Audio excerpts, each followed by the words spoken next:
welcome to this week's program. We're going to be talking to Dennis Carter. We're going to be talking about farm accounting and all sorts of other things, including the winter races at Riccarton. And speaking of winter, it's a time when you guys get even busier.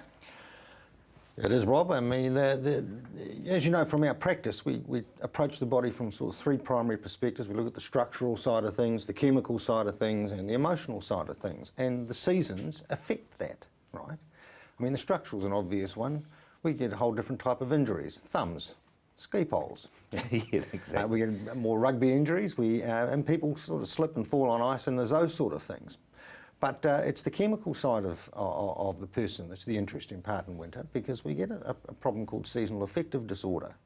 This is what? Seasonal affective disorder. Yeah. SAD. Right? And it shows up as well, it can be quite a significant depression, but for most of us it's just a low-grade feeling of a little bit flat. Right? During this time of the year, with the lack of sunlight, you know, it affects quite a few important hormones and vitamins. I mean, for instance, we don't make anywhere near as much vitamin D. Now, you can store vitamin D for a good while in a pre-active form in the body, and then the body will use it up as it goes along, as it needs it. But as you get later into the winter, when the sunlight's starting to recover as we come into spring, you can find that you've depleted that vitamin D level, and that can affect a lot of systems, particularly your immune system. Overcast days make it worse, because we've had a lot of those. I couldn't answer that. I'm pretty sure you require, it's actually to do with light levels itself. So yeah, it would make it worse. It would make it worse. Well, it wouldn't help it anyway, would it? Certainly wouldn't help it. And the other thing that is affected is melatonin, which is your sleep hormone. So you'd be thinking you'd sleep better in winter, but some people don't, because their melatonin levels drop because of the low light levels, and then that affects. Could be my problem. I'm still waking up at 2 or 3 in the morning for an hour and a half. So there's all sorts of problems with winter, right? And then we change our diet. We usually put on a little bit of weight over winter, so we've got to watch that. Coming into spring, we don't want to have too much condition. And so it's important to get out and be active in winter, because we tend to become a little bit more hibernating and moving into our cave a bit. So it's good to get out and about, and if you can afford it, take a winter holiday. You're talking about diet, because instantly we start going into roast potatoes and Yorkshire puddings and roast beef. Yep. All the things that have a higher carbohydrate component to them, and these are the things that then push our insulin levels up, and insulin converts body sugar to body fat. It's pretty straightforward. It's about a zero-sum game, you know. And of course, the other thing is you don't go out for walks in a wet day, do you? And it's cold and miserable. Not as much. No. We tend not to be as active, and the day itself is shorter, so you sort of don't get as much time to be active. I just came back from Scotland. We went to a family wedding over there. Bizarre weather. I mean, here we are, 11:30 at night, and it's as bright daylight as it is out there now. And then it goes sort of a dull twilight, and then at 3:30 it's bright daylight again. They must get a terrible winter. It must be hell. Billy Connolly, I think it was, once said that Scotland has 2 seasons. They've got winter and June. Yeah, I think that's probably about right, actually, yeah. So weather affects us? Really badly. Weather affects us a lot, and different people, it affects them differently. And one of the good things to do is ask your partner. Say, am I sort of a bit flatter, a bit more grumpy in the winter? And if you are, the only solution really is a bit of sunlight. So when there's a good day, strip off as much as you can, get out there and do some gardening, get some rays, you know, see the light. Should we be swallowing vitamin B tablets? Vitamin D, you can take it. Yeah, vitamin D, good source is cod liver oil, so you can take vitamin D tablets. But there's another chemical, nitrous oxide, that's also produced by sunlight. And I'm not exactly sure where it fits in, but I remember reading a research paper just recently on why vitamin D doesn't solve the problem with multiple sclerosis that you get from low light levels, because it's actually a combination of that and nitrous oxide, which is also affected by sunlight. So sunlight affects quite a few things. Okay, you said that there were 3. There's the physical, and everybody's tense because you're cold and you're going to fall over and break something. Anyway, talked about diet. Now, what about stress levels? Well, again, I think that just the weather, it's just the fact that it's winter. You know what I mean? It's not a cheerful time, you know. Unless you're a skier, of course. Yeah, and that's good. Skiing's great because you're up above the cloud and you're getting lots of reflected light. And you work at your little roast beef off. Yeah, you work a bit of your roast beef off. You say, yeah, I mean, the government should subsidise skiing. There you go. Yeah, they should, actually. Yeah. But so, and that emotional component, it's partly biochemical, and it's just partly that it's winter. You know, winter's just not really much fun unless you're a skier. And even then, it's not. You can't be out there every day. No, won't get bored and broke, to say the least. So what should we be doing? I mean, okay, we've got the SAD syndrome, which I think. Well, you can supplement with vitamin D, and cod liver oil is a good cheap source of it, right?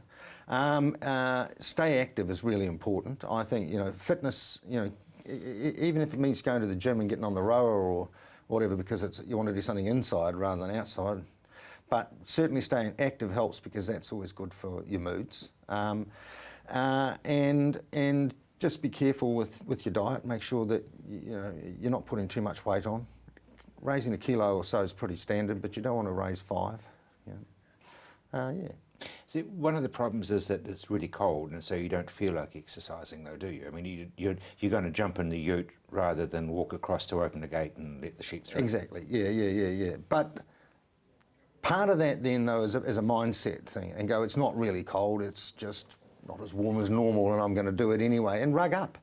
But you really do have to stay active, and you've got to get out and about, and then you can trip in your gumboots and bring your back and come and see me. Okay, so the other thing is colds. Half the population have got a common cold right now. Well, that's right, because there's a lot more viruses floating around, So when you come to town, just understand that the place is fairly grubby and full of viruses. So wash your hands before you eat. And don't cough on people. Cough into your sleeve, not your hand. It just concentrates me. Oh, nice to see you again, Rob. Oh, it's good to see you. I'll have a sandwich. Actually, funny you should say that, because I know people who only ever eat finger food with the left hand because of that. Yeah, right. And that's not being paranoid, that's actually being quite Well, it's probably reasonably sensible. I mean, some cultures, Indian culture. They go the other way. Yeah, they always eat with the right hand. Yeah. But you do other bodily functions with the left, you see. There's all these sort of strict rules. Yes, there are, and don't get them mixed up. No. Which hand was that again? Yeah. But the virus levels are higher because more people are infected, and everybody's immunity is a bit lower. And vitamin D, very critical to immunity, you see. Critical to immune function. How seriously should we be looking at vitamin C as well? Vitamin C, it's vitamin C sort of seen as in the populace, is seen as the vitamin in terms of the immune system, right? And I think it's largely because you had scurvy, which is the vitamin C deficiency, and it has such a sort of it's such a well-known, such a well-understood vitamin that it sort of gained a lot of popularity in people's thinking. But in fact, your B group vitamins and vitamin D are equally as important to maintaining a good, healthy immune system as vitamin C. But vitamin C is critical. It is important. And if you're going to take vitamin C, take it with some citrus fruit, because it actually, it's just the funny thing about how the body's designed. It goes, this normally turns up with that, so I won't bother building that because that helps me uptake this. But I don't need to do that because it's always in the fruit. So if you just take that in a pure form, right, you don't absorb it as well. So you take a bit of citrus fruit with it because it's got some other little useful bits that help the body utilise it. John, thank you very much, and I'm sure that the whole population will be better off because of you coming in. That's good. Thanks, Rob. After the break, it's Farm Accounting, and we'll take a wee look out at Riccarton.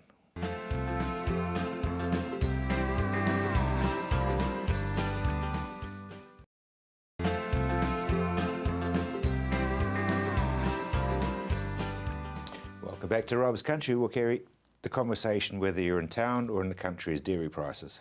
Yes, well, they've had a bit of a tumble this week, down 41% since February and the lowest since October 2012. Which is a real concern for not only the dairy farmer but the whole economy as a whole. We just can't keep seeing these sort of prices to take the tumble that they are. We're coming off a big high, but I guess that doesn't matter because we budgeted for that big high. Yeah, the original budgets were done at far higher payouts, and now of course they're dropping. And we've got banks saying that they could even see it dropping down to $4.50 to $4.80 per kilo, which is really going to put some pain into a lot of places. Yeah, we were talking last week with Hayley from Rabobank, and she said 550 was what many of the banks were looking at. Yeah. But and since then, in a week, they've gone back even further. And one of the banks actually started to forecast their price drop before this latest auction, and they were sort of going down the 480 mark. And then today I was talking to another banker, and he said, look, we're starting to budget at 450 as our indicators, and then we're sort of allowing a little bit extra on top. But that's our baseline at the moment. It's 450, which is a It big goes difference. back a long way. They were only earning 450. It's a long time since farmers have seen that, which they're not going to be ready for. They'll forget what it was like. They're used to these high payouts.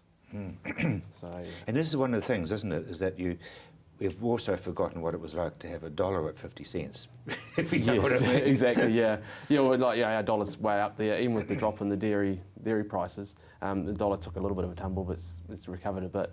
It's still like around the 87, which is a big number. Yes, would there be a situation where the Reserve Bank are going to look at it and say, well, we can't put interest rates up because of the dairy industry? I mean, do they do that sort of thing? It's one of the driving things behind our economy is the dairy industry and the export dollar that's coming in. So if it's not going to be as much as what they projected, then clearly they're going to have to say, look, inflation, the growth, etc., is not going to be there, and may hold off on interest rates. It depends on how the next few auctions go and what the demand is for our product. If it keeps going like this, then definitely I think the Reserve Bank will be taking some action to hold or not increase as rapidly. Well, I'd be thrilled because being somebody who pays Yes, interest on the mortgage, as would I. the rest of New Zealand goes, thank you. But I mean, that's how so it is that important. Oh, definitely, yeah. It's one of our major exports. If it's going backwards, then the economy is going to go backwards as well. Okay, let's just say that it's reality. That in fact we've got a situation where interest rates are high, dollars high, payouts are dropping. What should farmers be doing? They should be going back to their budgets and starting again, basically. They need to New be looking. sheet of paper. Yep, and starting to say, right, what do we plan on spending? And then looking for the items that are discretionary and getting rid of them, basically. Chopping back as much as they can, concentrating on the core things. So if they're looking at buying a new tractor because they had a bit of extra cash, it might be time to defer that for 12, 18 months until they see a bit of a recovery. It's really going to be a big sort of slash for a lot of farmers. What areas can they cut back? I mean, you can't cut back on fertiliser necessarily. You can't cut back on maintenance. Depends on the sort of maintenance, though. Some will just have to do enough to keep going. They won't be able to do the regular maintenance that they want. They might defer it fractionally. It's really just got to go through and look for better options to do things. Instead of getting a contractor in, you might have to do it yourself in the short term. It's just a matter of going through line by line and saying, what is this really needed? If so, how much can I afford to actually put towards it, and is there a better way of doing it? Is it fair to suggest that most farmers would find it real hard, and so they need to sit down with a professional such as a chartered accountant? Yep, they should. Because you'll be tougher than they are. Oh yeah, no. Chartered accountants and bankers would be sitting down with the farmer, both working together and saying, look, you're planning this. There's no way you can afford it, and basically forcing them to review and make a decision. Farmers will sort of have it in their mind, that's what they're going to spend and that's what they tend to want to do. What I'm saying is that a farmer will justify a new tractor. Yeah, definitely. Yeah, they'll put all sorts of arguments forward, but if the cash is not there, well then it doesn't matter what argument it is, they just can't do it. Who should be at the table? Definitely your banker and your chartered accountant. If you At the same time? Yep. They should be working together because obviously the bank is going to be affected with the cash flow side of it. They may have to put temporary funding in place or overdrafts or etc. And if you're using a farm advisor, because a lot of dairy farmers are using those in addition, then they should be at the same meeting and everyone working together and coming up with the result that gets the farmer through and survives. With a tree, they say the best time to plant a tree is either 20 years ago or today, and you're going to say the best time to get your group together is 3 weeks ago or today. Yep, exactly, yes. Yeah, there's some dairy farmers out there that have actually been putting cash aside, so they're going to be able to sort of ride this out a wee bit because they've got some savings. But for those that haven't been putting the cash aside, then they need to act now. They need to get on the phone to the accountant, the advisor, the banker and say, look, if the forecasts are going this way, I need to have a look at my budget. When can you come in and see me? Is it feasible for people to reduce debt when things are tight like this? Because that's going to be one of the things that you guys are going to say is get rid of debt. Yeah, we always focus on debt. But if things are tight, then getting rid of debt's not going to be an easy option because you haven't got the surplus cash flow to do it. So you may actually be saying to the bank, look, if I'm on a principal and interest type loan, can I make it interest only until I get a better payout or things can take a bit of an upward turn? or you might be spreading it around over, if you've got a high overdraft, you might go for a mortgage only instead to fund the overdrafts. There's a few options, but then again, that comes out of that conversation, doesn't it? it does, yeah. It's not serious enough yet for IRD to say, well, we won't worry about provisional tax. Well, that's one of the things that dairy farmers do need to think about, because they're coming off some good payouts. So their tax obligations are going to be right up there. So they may have to think about starting looking at estimates and actually trying to reduce their obligations, because IRD aren't going to worry about the fact that the payout's dropping. As far as they're concerned, the legislation says you've got A to pay, and if you don't pay it next year... It becomes A+. Yep, they might hit you with a penalty and interest. So you may have to actually sit down and work out the tax obligations and put the estimate in, which comes with its own problems, but at least, it gives you a bit of breathing space. It's interesting because, the national media are going on and on and on about the whole thing, and it's just sort of doom and gloom, but it's probably not all that bad if you actually do manage it. You can get through it. They've done it before. It's just been a while since they've been there, but definitely it's survivable, and the prices will come back. They'll be back up again. It's just a matter of time. A lot depends on what the Chinese do with their stockpiles. Well, exactly, and when they what come back the Americans do with their... Yeah. Briefly, temporary staff. Yeah, we've got a lot of farmers out there looking to employ some temporary staff. We've seen sort of Filipinos seem to be the one that's standing out. We've had a few calls from our clients asking about what they need to do. And if you're employing temporary staff for short term, then you actually need to do the same as what you would with a permanent staff member. So you've got to go through the whole employment process and put all the documents in place and make sure you're all above board. One of the key things is whether they're actually allowed to work in New Zealand. And how do you know that? They should be able to provide you with their work visa. Oh, okay. So you demand to see their work visa? You need confirmation they've got it. And if they haven't got one, then you send them away and try and tell them to apply for one and look for someone else, basically. You don't want to be... Yeah, you don't want to be caught with someone that's not eligible to work in New Zealand, because it can have ramifications for you and also the person themselves.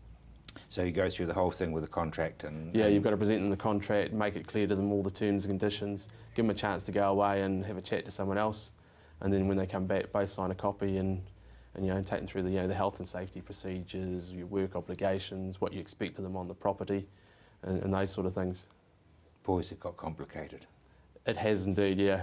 Especially if it's 2 or 3 months is what we've been finding our farmers are asking for in terms of temporary staff. They've got all these obligations as if they're employing someone for 12 months. Thank you, I think. No, brilliant. Thank you for that advice, because a lot of people it'll save a lot of people's necks. The Winter Carnival at Riccarton is underway. It started on last weekend, went through the Wednesday and is coming up, but apparently it's been pretty successful. It did, Rob. Saturday, yep, it was E-Star Online Winter Cup Day, and of course after sort of 3 months of very inclement weather, the weather god smiled kindly on us. 23 degrees I think it was on Saturday, really set the scene for a terrific race day, and we had a very good, happy and enjoyable crowd. So the drought breaker has broken his run. Thanks Rob, thanks for reminding us of that. Yeah, I much prefer it when the weather day dawns like that. We do cop the odd wet one, which, as you say, people tend to, I hope, jokingly say I'm the drought buster. The grounds, as always, though, looking absolutely astounding. How do you guys do it? Well, it's really just making sure we've got the budget and a bit of budget and a bit of time to do the jobs. Like all sports organisations, maintenance is a major issue. It can be easy to defer it, but I'm a great believer that all you do there is pay the penalty at a later date and probably pay a bigger penalty if you're trying to play catch-up football with it. Our secret, if that's the correct answer, is to do little and often, just keep on top of jobs, and the place does. It looks really good. In fact, I had a great old racing man, Tom Lowry from Hawke's Bay, who hadn't been here for some years, just tap me on the shoulder on Saturday, shake my hand and say, your place looks awesome. And it does, I promise you, it really does. Now, as far as the festival is concerned, excuse me, some pretty good horses coming down. Yeah, well, we saw history on Saturday with Carla Brunei backing up to win the E-Star Online Winter Cup for the second year in succession and become the first horse since Ronganui in the 1980s to win multiple Winter Cups.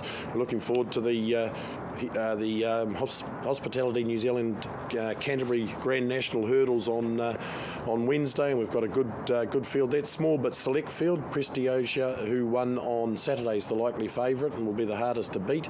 Zenacoin smart, proven performer will be the hardest for him to head off.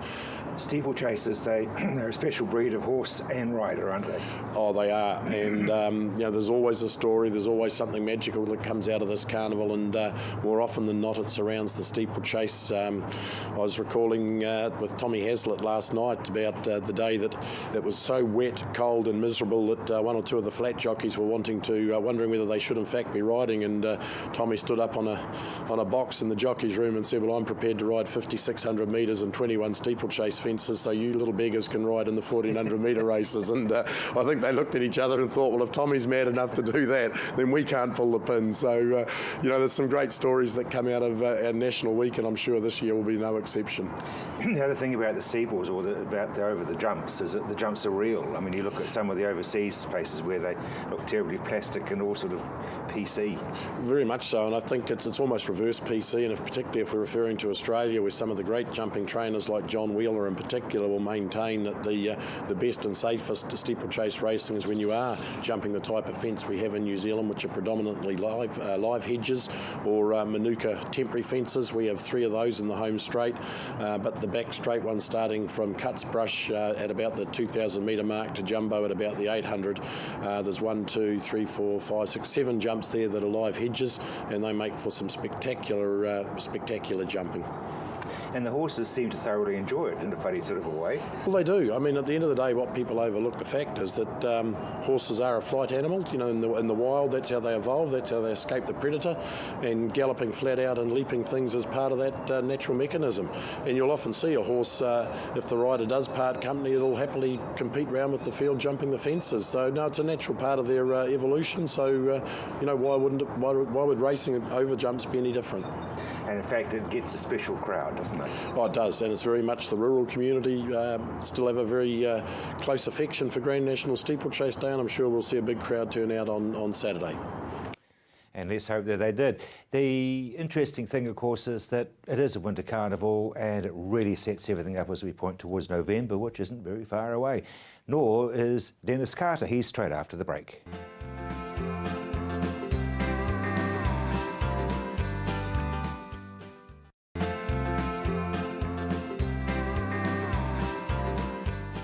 Welcome back to Rob's Country. Farm sales are up, and I'm not talking about the international buyers, I'm just talking in general. Yes, we should stay off the international I think we will. I think we will, we'll stay off there, Rob.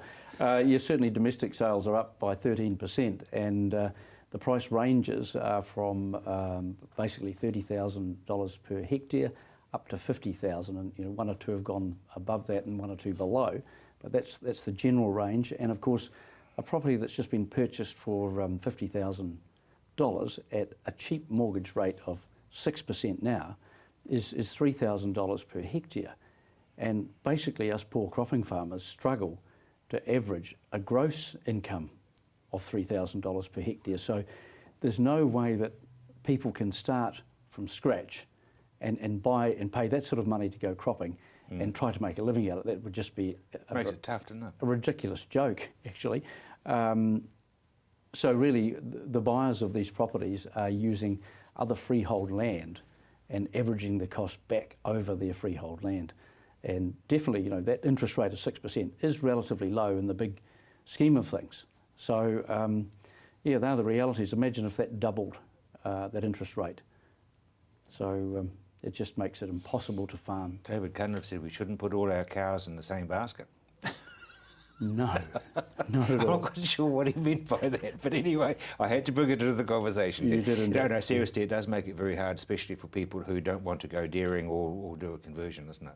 Absolutely. I don't know whether there are too many other incomes in farming close to dairying, but there'll be some there somewhere, whether it's kiwi fruit or where it is, I'm not too sure. Does that mean that the confidence is taking a hit? Well, yes, just listening to Kerry previously, I was going to say, commodity prices are down. We know that, but of course the big talking point at the moment is the projected dairy price, which is a big part of New Zealand's commodity business. And recently talking to a banker, the Governor of the Reserve Bank has had a couple of goes at the OCR, and after the second one, I could feel, I think this was actually on a golf course with the bankers, I could feel amongst the people there that was just taking the steam off. It was just knocking the confidence a little bit. And this banker said to me, well, you know, if you want anything to mean anything and take an effect, will you over-regulate? And I believe that second 0.25 of change in the OCR, and of course they've done it to slow down the housing market, but it's slowing down everything else at the same time. Yeah. And really, I think that was totally unnecessary. And you know, you've got to watch the bubble that doesn't burst, and you've got to keep a lid on things. But I believe that it was actually a confidence zapper at that time.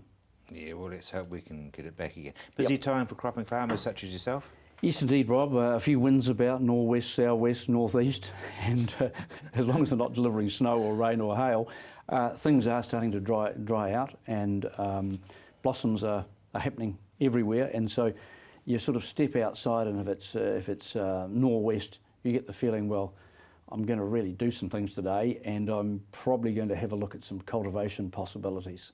And farmers are ripping about the place with roundups going on, and some cultivation, heavy rolling while it's still a little bit moist, just at the right time. Drilling where early crops are going in. There's a lot of land that didn't get planted in the autumn, so there's a lot of spring cultivation and drilling to be done in the spring. And of course work with prime stock, sheep and cattle, getting them ready and off the property, providing the works are not busy killing dairy cows every day. So also, and those for the 30th of June financials, we're now going to have 1 month following the 30th of June, and should be filling those things out and doing stock reconciliations and things like that for accountants. Exactly. While taking due diligence. Exactly. Are we okay as far as imported grain is concerned, or are we still staring down a barrel? No, I hate to be the bearer of bad news, and there's been enough of it already on today's program. Yeah, but I'm going to get shot at when I leave there's here. been some Australians seen in Timaru in shiny suits, and that's always a threat and always a worry. Yes. And what they're up to is a potential to bring cheap Australian grain, and I guess that's, although I know there's maize or corn arriving in Auckland from France at the moment, but cheap Australian grain into New Zealand, and we just can't compete with the scale they're on, the size of their industry, the value of their land, and what they're prepared to put up with in terms of the price of grain. They can't sell it directly to dairy farmers or end users in New Zealand unless it is denatured because of denatured. Now, denaturing can take two forms. It can take the form of a very fine grinding of the grain, so that it will actually, if there's any small weed seed in there, it will be pulverised and won't be viable. Makes it more palatable too, though. It makes it more easy to Well, it does, digest. but there's an energy cost in that, and there's all other issues around grinding. But the popular way to denature it is to use heat and pelletise it. And if you are using heat and putting grain under pressure, you will completely neutralise that weed seed. It will be non-viable. And so then, once it's been through that process, it can be then on-sold to end users and even tipped on the ground to feed stock. So that is the huge threat. I know of one other... So palm kernel and now cheap cereal crops. Denatured cereal crops coming into Littleton, Timaru, and I know one other operator that's put in extra silos, particularly for an ability to take 5,000 tonnes from a ship's hold. There seems to be parcels of, although you can buy a grain in container loads, but generally to get the economics right, it has to be something like a 5,000 tonne hold in a ship. So we're under threat, boys. It was always going to happen and potentially happen. It could, because farmers have been grizzling about the price of grain that they've had to pay, and probably up until Christmas it will go up from now, and doing the palm kernel thing. But basically, as a producer of that grain, on the value of the land we have, we're not getting rich anywhere near. No, it would be nice to cut even, wouldn't it? It would. What's happening in the chemical world? Well, some exciting information in future, and this is from the main report, which is usually a very good read. I'll give them a blurb. Give them a club. Yep. Yep. A lot of things in agriculture have come from nature, things like the strobilurian fungicides, which are a copy of things coming from mushrooms in forests and synthesised in the laboratory. And that's a great place to start in terms of the toxicology and environmental effects. It's back with nature. And so they found that, inadvertently found that some spider toxins are specific, very specific to a prey or a pest. And therefore, anything closely related to it is totally unaffected by some of these toxins.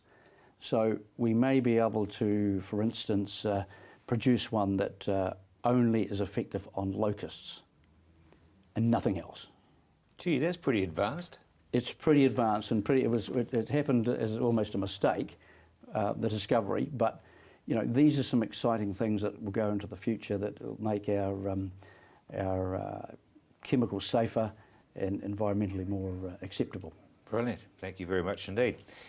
Now, it's obviously calving time. A lot of it is already well underway in New Zealand, but just a reminder about the MPI, or Ministry of Primary Industries, that there are new laws when it comes to dealing with day-old bobby calves. As you may well be aware, and I guess most farmers are now aware, there's been a change of legislation around the euthanasia of bobby calves. Blunt force trauma is no longer permitted with bobby calves. Obviously, the two methods that we would recommend would be obviously the use of a captive bolt gun or a 22 gun. Blunt force trauma may be used in emergency situations only now. And also the other thing that you need to probably consider is the bleeding out of the calf once Once it's been euthanised. That's correct, just to ensure that it is actually dead. You know? Absolutely. Yeah. So this is now law as far as everybody's concerned. That's right. The legislation's now in effect for this season. That's correct. And it's being looked at, policed by. Well, again, we're the regulator of the industry, so we will be keeping a close eye on that sort of thing, particularly this season, and that's in light of recent events that have occurred overseas. Because that's important, because we are accountable, aren't we, as a nation? That's correct. I mean, dairy is our one of our main exporters, and we want to protect our reputation. We're known worldwide as having a clean, green image and looking after our animals well, and we certainly want to maintain that. Well, after the break, we're going to meet up with a larger-than-life trainer who used to go over jumps himself before the body gave out. But that's after the break.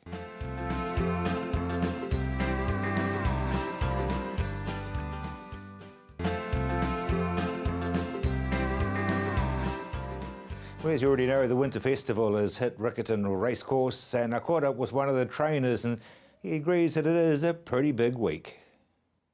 Oh, it's always a big week, Rob. Don't worry about that. It's only just started. So, no, didn't have a lot of joy the first day, so we can only improve on the Wednesday and Saturday. North Islanders all come rushing down and take the glory a wee bit.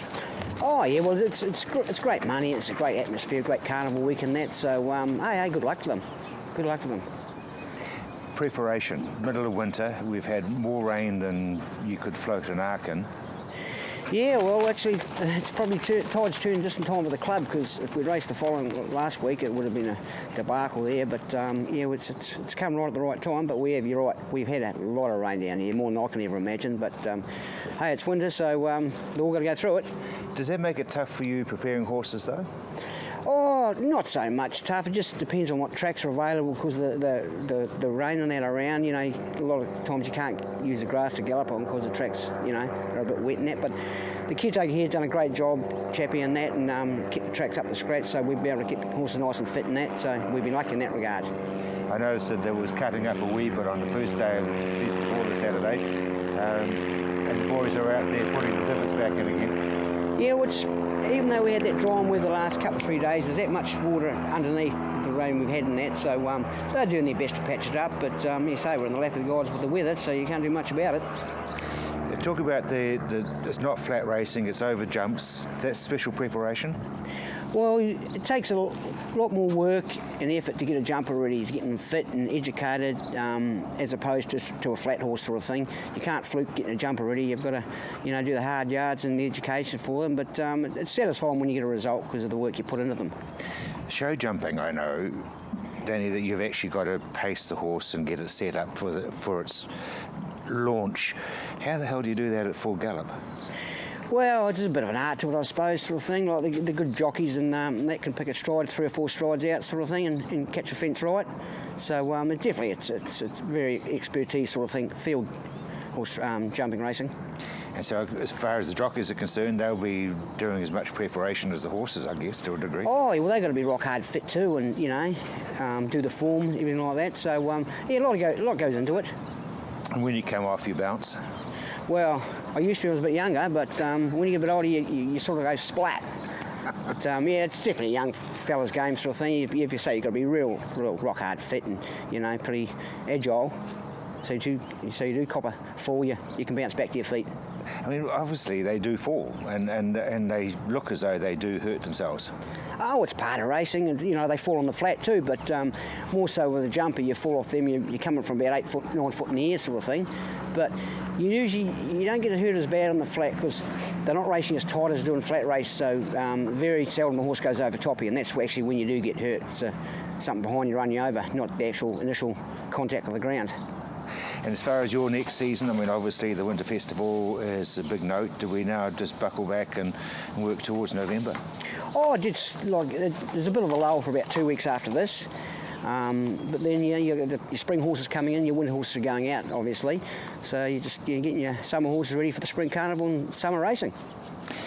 Plenty of people lining up, people still coming into the industry and wanting their horses trained? Oh, yeah, it's pretty positive at the moment. There's good stake money, available at the moment, sort of thing. So, yeah, there's always a lot of owners around interest, and more so syndicates taking smaller shares of the sort of horses. But yeah, just a hobby for people to have a day out the race and then, have a good night. It's interesting you mentioned syndicates. That's something that's sort of happening more and more. Well, it's so expensive to get a horse trained these days. All the costs, everything goes up, sort of thing. The days are, one person owning a horse is sort of gone now. People get in a syndicate, just say 10, 15% share each, and for a small outlay, they have a lot of fun. And fun is what life should all be about. After the break, we're talking irrigation.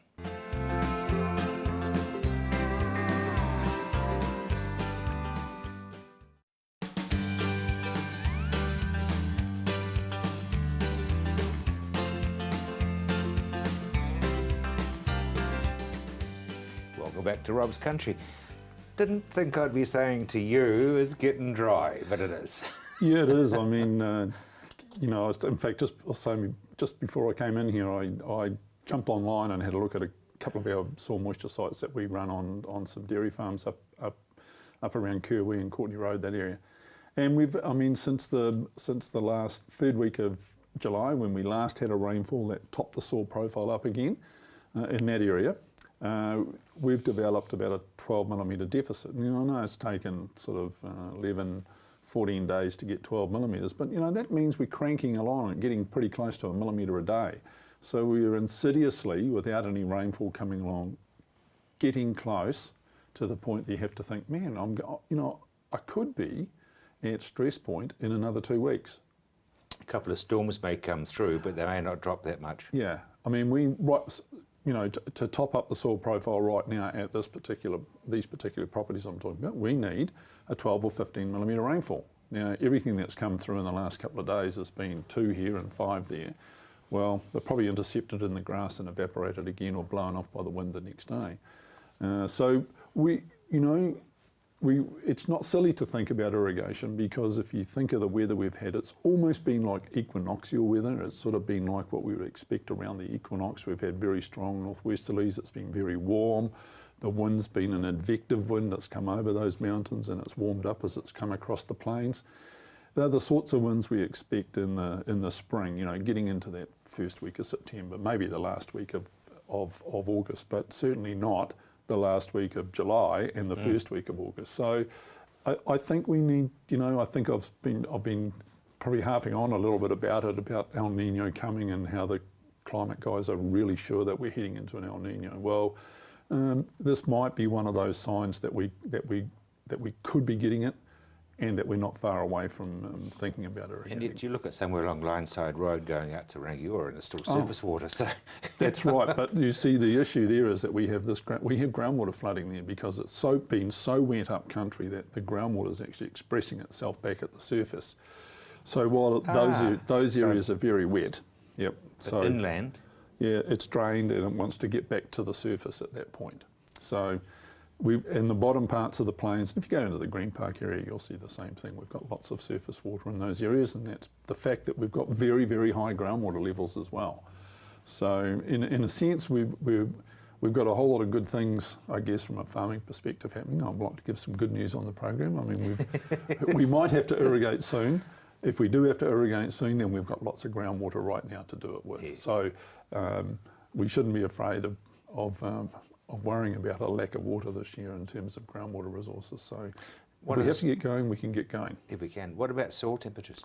Yeah, soil temperatures this winter have been remarkably warm. And people might think that 5 degrees, for example, is not remarkably warm. But if I look at the record we've had on some of these properties in the last 2 months, 5 degrees has been our minimum soil temperature at 10 centimetres. Now at 5 degrees it means that we've still got a whole lot of mineralisation going on. So we're producing nitrate nitrogen in the soil, albeit slowly, but at 5 degrees then 40% of our N would be mineralised in about 5 weeks. So if you go back to beginning of July when we were sitting above 5 degrees, then that organic N that might be sitting around in the soil, for example, is getting transformed into nitrogen that can be used by the plant as soon as it really wants to go.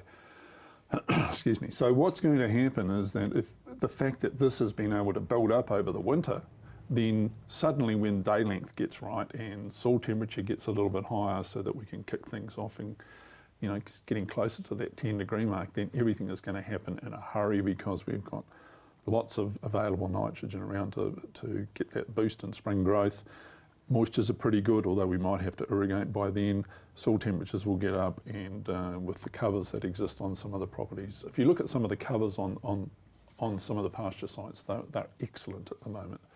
And they're just going to explode into life come first week of September if this sort of weather continues. Yeah, that's your date, isn't it? The first week of September.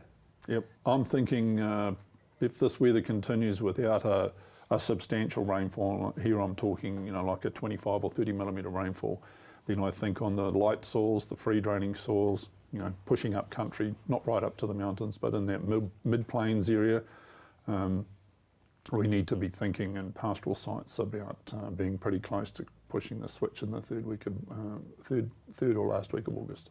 Is it over the whole country? I mean, look, Hawke's Bay and no, Hawke's Bay is actually. Interestingly, they got a lot of rain last week.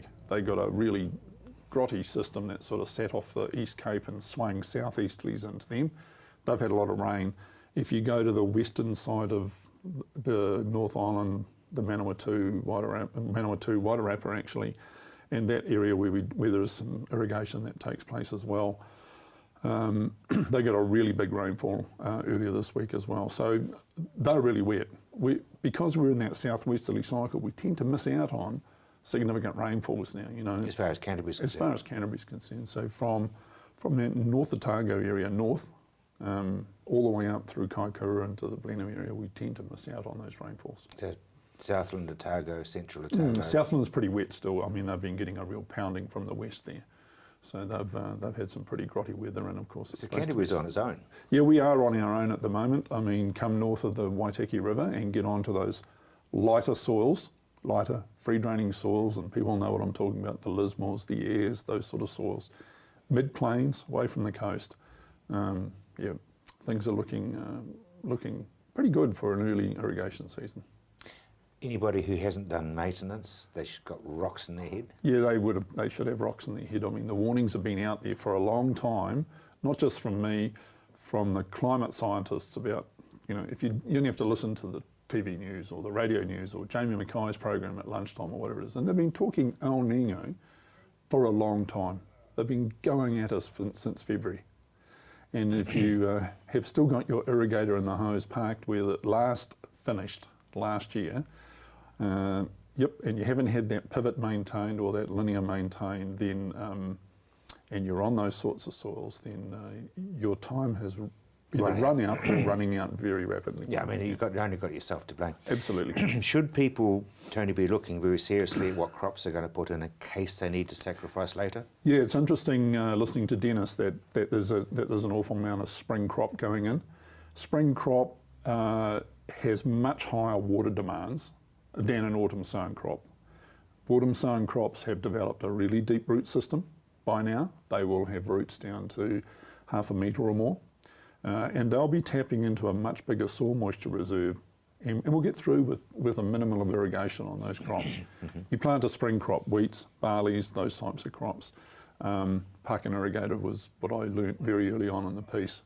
They're going to have really high water demands. They're going to go through their growth cycles rapidly.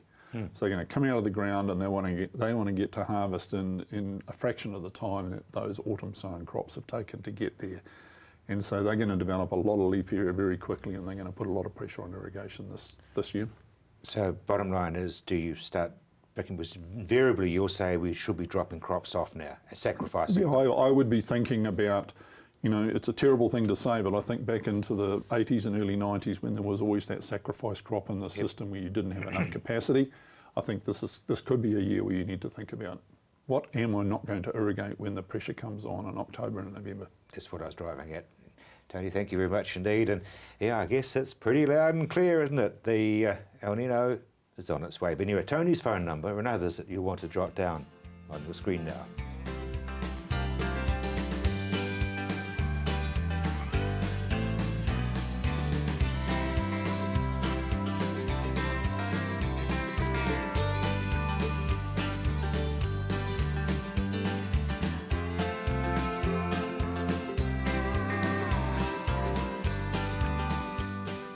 I'm Rob Cope-Williams. You've either been watching or you've just missed Rob's Country, but I will be back at the same time next week. Until then, bye now.